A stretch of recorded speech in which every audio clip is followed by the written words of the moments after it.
साड़ी आजा गाँव में हमारे, मैं तेरे रंग गुलाल लगा दूं रे साड़ी। आजा गाँव में हमारे, मैं तेरे रंग गुलाल लगा दूं।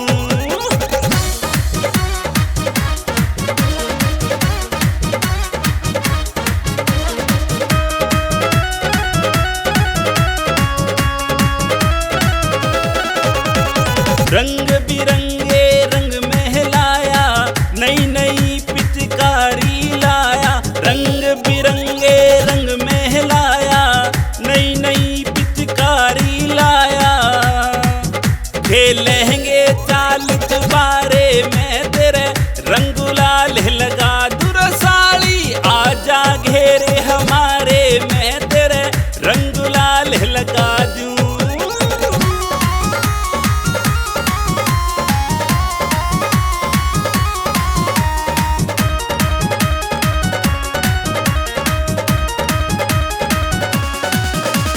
दोनों खेल है जीजा साड़ी, साड़ी हो आधी घरवाली। दोनों खेल है जीजा साड़ी, साड़ी हो आधी घरवाली। समझ ले साड़ी बाती सारे, मैं तेरे रंग गुलाल लगा दूं रे साड़ी।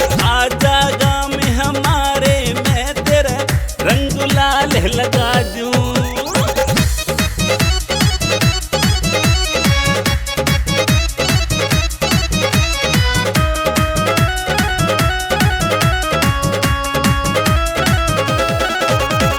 हरा रंग और लाल गुलाबी, तेरे ताले की मैं हूँ चाबी। हरा रंग और लाल गुलाबी, तेरे ताले की मैं हूँ चाबी। रे साड़ी आजा चाली उसारे, मैं तेरे रंग गुलाल लगा दूं रे साड़ी। आजा गाँव में हमारे, मैं तेरे रंग गुलाल लगा दूं।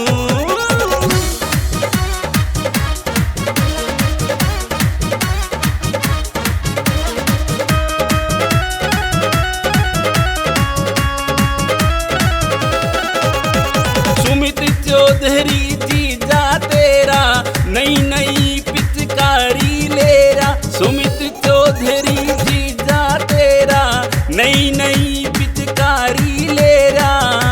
रे आरा घना तरारे, मैं तेरे रंग गुलाल लगा दूं रे साड़ी। आजा घेरे हमारे, मैं तेरे रंग गुलाल लगा